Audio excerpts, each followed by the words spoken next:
Bava Batra, Daf Amud Aleph, fiction, Eov lo haya velo nivra. So, in addition to sometimes adjusting my style to the hot Ra'anana summer, I think we'll also be a little bit provocative today and a little bit controversial. And we'll look at fiction. What is the role of fiction? Fiction, which Albert Camus said, is the lie through which we tell the truth. Is there a role? Is there a place for fiction in Torah? Yesterday, I think it was, we were talking about the fact that it's not sufficient for us to keep the halakha technically. There's also a asita hatov yashar v'atov b'nei Hashem. You've got to do that which is straight and which is right, which is lifnim mishurat hadin. Things have to also be fair. The way the Torah law works is not always fair, because fairness, there are just so many different nuances to fairness. So when the Torah writes down the law, it writes down the fundamental principles of law. But when we apply the law, there's also got to be a ve'asita hayashar v'atov b'nei Hashem. You've got to do that which is right, that which is good, that which is straight in the eyes of Hashem. So we see from that, and from what we learned yesterday, that the Torah has, and Hashem has, an expectation of us beyond the letter of the law. We see that also in the Gemara in Shabbos that says, Kol ha'omer David chata eno ela to'eh. Anybody who says Rabbi Shmuel bar Nachmani in the name of Rabbi Yonason, anybody who says that King David sinned with Bathsheba is making a massive mistake. Shenema v'yihi David l'chol derachav maskil v'Hashem imo. David was successful in everything he did, and Hashem was with him. Ifshar chata chet bali yado u'shchina imo. Can it be that he committed such a terrible avera and the Shechina is with him? So what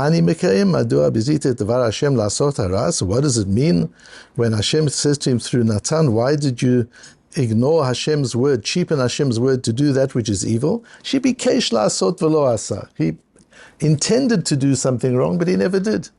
How do we put that together with the pasuk at the end of Perek Yud Aleph in Shmuel Beis? Vayera hadavar she'asa David b'nei Hashem. It says very clearly what David did. It doesn't say what he planned to do, what he thought of doing. What he did was very bad in the eyes of Hashem. And then Rabbi Yonason tells us you're making a mistake if you think that David sinned. What is that all about? And what we'll see is that it's very possible not to sin technically. One can find all sorts of heterim, and you can reason your way out of doing wrong relatively easily. And yet there's v'asita yashar v'atov. Let's understand it more deeply. And to do that, we come to our Gemara at the bottom of Daf Tesvav, where the Gemara is going into this whole sugya is going into, because we've said you can't separate out kitvei kodesh, a scroll. If two partners have a scroll, you can't divide them into two. It has to retain its integrity. Now, whole Gemara goes into the different parts of the Tanakh, who wrote each part of the Tanakh, each of the Sifrei HaTanakh, each of the Nevi'im and the Ksuvim, who wrote each one. And it says, among others, that Moshe katav Sifro ufarshat Bilam v'Eov. Moshe wrote his Sefer, and he wrote the Parsha of Bilam, and he wrote the book of Eov. So Moshe is the author of the book of Eov. So on the cover of the book of Eov, it should say, the story of Eov by Moshe Rabbeinu. Yativ ha'u mirabonon kamid Rabbi Shmuel bar Nachmani. A certain Talmud was sitting in front of that same Rabbi Shmuel bar Nachmani that we just learned about from Gemara Shabbos, who taught us in the name of Rabbi Yonason that David didn't really sin. And this Talmud is sitting in front of Rabbi Shmuel bar Nachmani, v'yati v'ka'amar, and he's saying, Eov lo haya velo nivra. Eov never happened. There was no man called Eov, nobody created such as Eov. The Gemara has gone through a whole question of when did Eov live?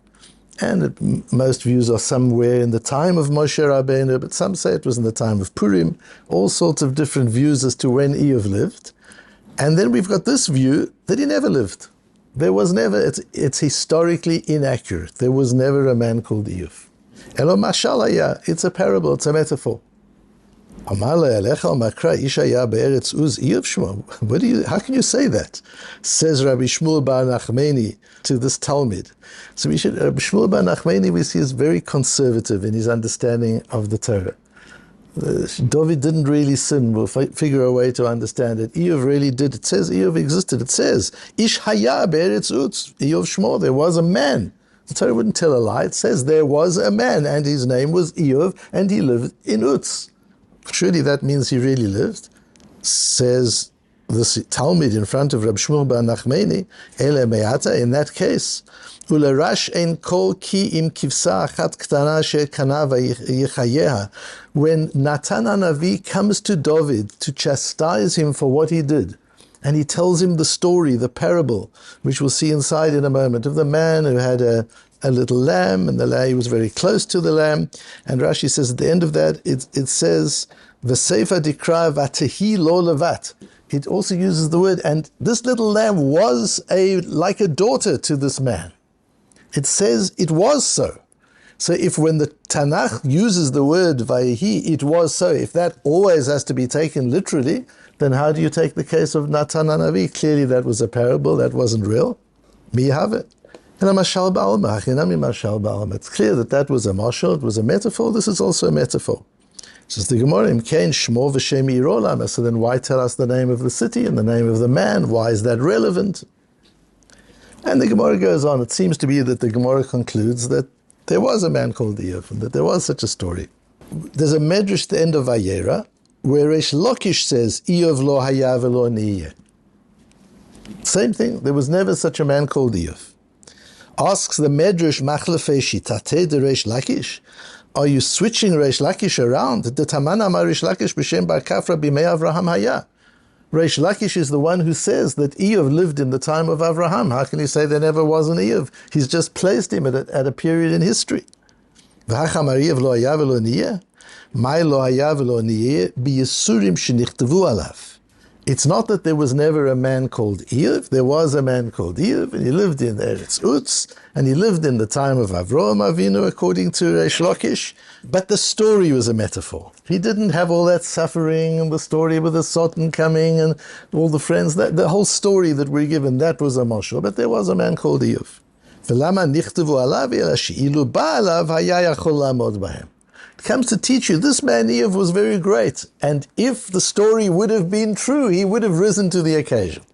So the story we told, this fictional story about Eov, so according to Reish Lakish and the Medrash, Eov is not historically incorrect in that there was never a man called Eov. There was. But the story of what happened, that's a novel. It's not historic fact, and it comes to teach you that this man was very great. And the reason for that, Rashi says on our Gemara, quoted a little bit higher, "Mashal haya lilmod mimenu tshuvot lemekatrigim al midat hadin fe'she'en adam nitpas al tzaro." We have to learn from this novel that how to answer people who question why good things happen, why bad things happen to good people, and we don't question those things. And if a person is having a lot of tsar, we don't hold him responsible for the fact that he's in anguish because of all the difficulties. There's a lot to learn from Eov, but you don't learn history from Eov. That's not what it is. And the Achronim go ballistic here. How can you say there was no such thing as Eov? Of course there was, and it doesn't mean this, it means that. And they try and squirm their way out of the pshat, the simple reading of the Gemara. But look at Tosfos. Tosfos says, Eov lo haya v'lo nivra. Hai lo savar k'Reish Lakish. This view is more extreme than Reish Lakish in the Medrash, where he says, Eov lo haya sheba'u alav yisurim, v'lo amar ha'katuv sheba'u alav lo diach ha'kocho shel Eov she'ilu ba'a alav haya yachol la'amod bahem. Reish Lakish simply says the story of Eov was not historically correct, but the man existed. But our view here in our Gemara goes further than that, because if he holds, like Reish Lakish, that Eov existed, if he really believed that there was an Eov in the world, just that the story didn't happen,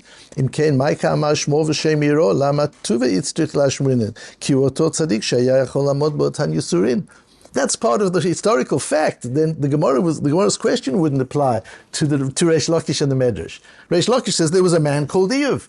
So what does the Gemara say? So why do you tell me where he lived and when he lived? Of course, that's the story. Who is he? Who is this man that could tolerate such terrible yisurin, this terrible pain and suffering, without losing his faith? It would be important for us to know that. Therefore, you see, says Tosfos, that this view in the Gemara is more extreme and holds that the whole thing is a fiction. There never was a man called Eiyub according to this view. And as we've said, the Gemara doesn't seem to take that on, but the Rambam in Moreh Nevuchim does. Inyan Eiyub haniflahu mikat ma she'anachnu bo retzonu lomar shehu mashal leva'er deot bnei adam b'hashgacha. This is a mashal, it's a novel to explain certain things about hashgacha. A novel written by Moshe. Did you know that Moshe Rabbeinu was a novelist? And of course, one understands why the Achronim go ballistic, because that could lead one to a slippery slope. Moshe Rabbeinu is a novelist. What about the rest of the Chumash? So one has to be very careful. So one understands why they were very reluctant to even go to this place. And the Rambam goes on to say, you can see that I don't know when he lived and where he lived and who he was, and all of that confusion confirms the view that he never lived. So how do we understand this? And what does it mean? If we take this view that Eiyub never lived, then really is part of the Tanakh fiction? How do we work with that? What does that really mean? And the key to it is in the Gemara's comment, Ele me'ata v'larash ein kol ki im kivsa achat ktana she'kana v'yechyeh mi have. The whole thing pivots around the story with Natan HaNavi. If we study that, we'll understand how to treat the book of Eiyub, even if it's fiction. So let's look at the psukim. So we know that David HaMelech sees Bathsheba, he falls in love with Bathsheba, he sees with Nevuah that they're meant to be together, that great things are going to come from their union, and he has relations with her. Then he realizes that this is a serious problem, and he puts her husband, Uriah Hitti, into a situation where he disobeys the king, which is a capital offense. He sends him to the front lines where he dies, and in the army of David HaMelech, there was always a get. That means the men, when they went to war, wrote a get that if in the event that they don't come home within a certain amount of time, the get should work. Have you come to that yet in the Mishnah and the Gittin? The get then should kick in. So he now dies in war, which means the get kicks in retrospectively. So she was a divorcee when he had an affair with her. So that's why he didn't sin. Anybody who says David sinned doesn't understand what really went on there. It's not possible. So he did it technically according to the halacha. He had this relationship with a woman who was a divorcee. And yet Hashem says, this is really bad, and Natan comes. So you would think Natan would come. Natan is the novel. You would think Natan comes to David HaMelech and would say, David HaMelech, we've got to have a conversation. What you did wasn't okay. And have that conversation. But Natan doesn't do that. Natan puts up a charade. And Hashem sends Natan to David. There was a rich man and a poor person in one city. The rich man had lots of sheep and cattle, and the poor man just had one little lamb that he loved enormously. It was the pet in his house. He raised it like his own daughter. This lamb sat at the table and ate from his food. It was like a member of the family. And the rich man came and wanted to shecht an animal to make for a guest of his, and he didn't want to use one of his animals. So he took the animal of the poor man, the pet lamb, and he shechted the pet lamb. And he stole the lamb of the poor man. So not only was there theft, but he took this animal that this poor man had such a connection with. This was his life. This was like his family. And the rich man, who's got as much as he wants, takes this little lamb and slaughters the lamb to serve up to his guest. Why does Natan do that? And then he says to David, he doesn't even ask David what should be the Vayicharav David b'ishma. David gets so angry. Vayomer Natan Chai Hashem, by the life of Hashem, kivin mavet ha'isha seizot. I don't even have to look at the legal situation. This is so serious that as king, I would put this man to death. That's the response he wants from David. What would have happened had he said to David, we have to have a conversation? What you did wasn't okay. You can just imagine David HaMelech saying, Reb Nosson, to have a seat. Here's a cup of coffee. Give me a few moments. And you could imagine David HaMelech going to his bookshelf and pulling out a Shulchan Aruch and pulling out a Masechta Gittin and pulling out a Rambam and getting a whole lot of Sforim lined up and said, I'm now going to take you through my tshuva. I thought about this very carefully. And I paskened that I was allowed to do what I did. And that would be the end of the conversation. David would never come to do tshuva. If you find a technical loophole, you'll never do tshuva. So Nosan Hanovi wants David to get angry with the Asita HaYashar VaHaTov.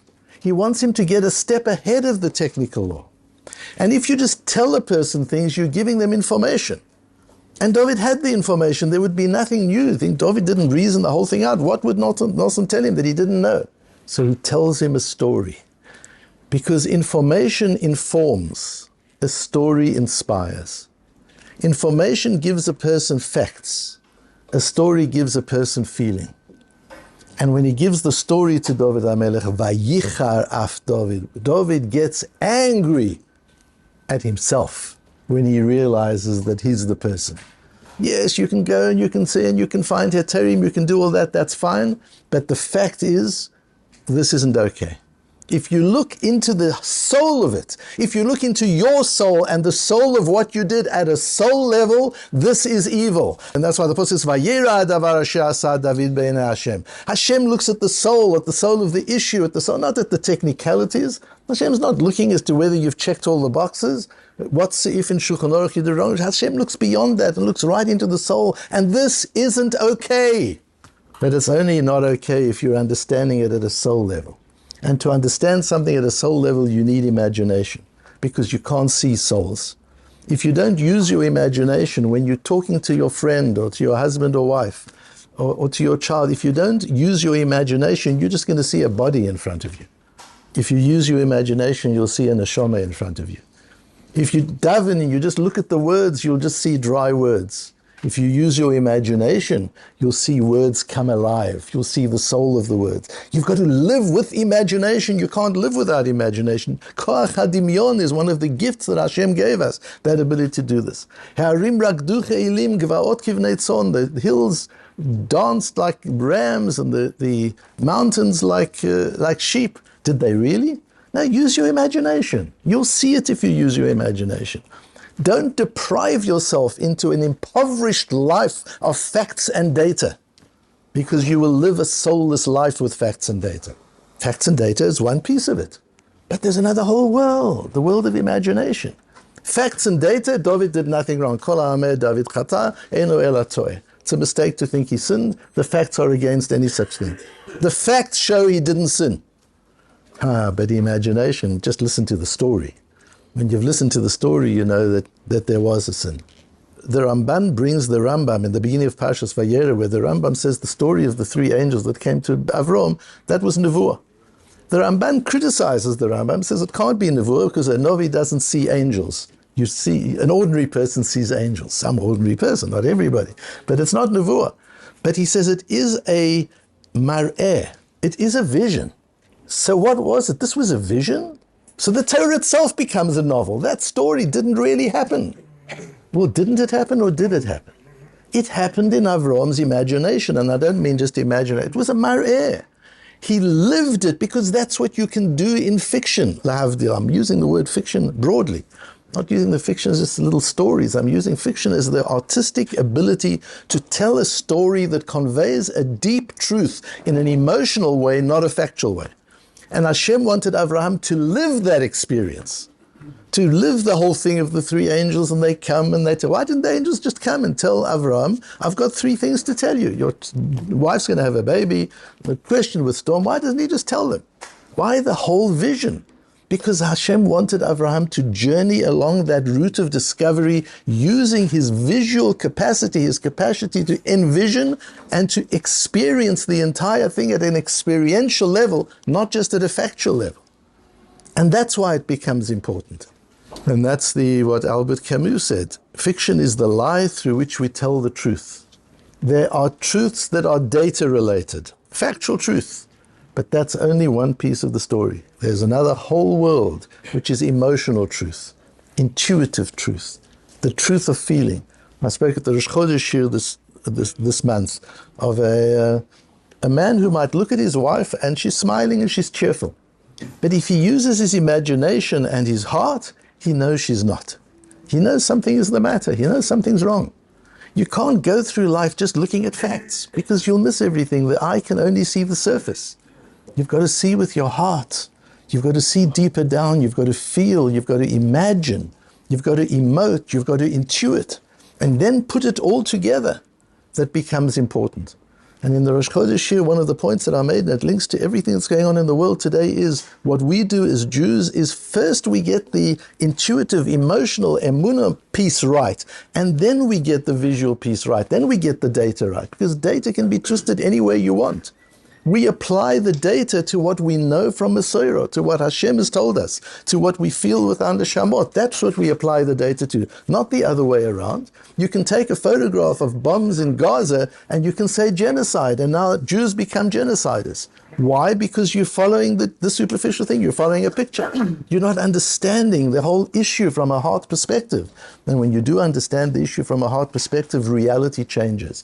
And that's the truth that fiction can convey. It's not always facts. And so if Eiov, whether Eiov existed or not, is not really relevant. What's important is what the story comes to teach us, and that we live the story, that we experience the story, that we imagine Eiov with every piece of that story. We imagine, we live it through, and we understand who this man Eiov was, whether he was fictional or real. He's real in our imagination, and in our imaginations we can experience, and through the experience we can grow.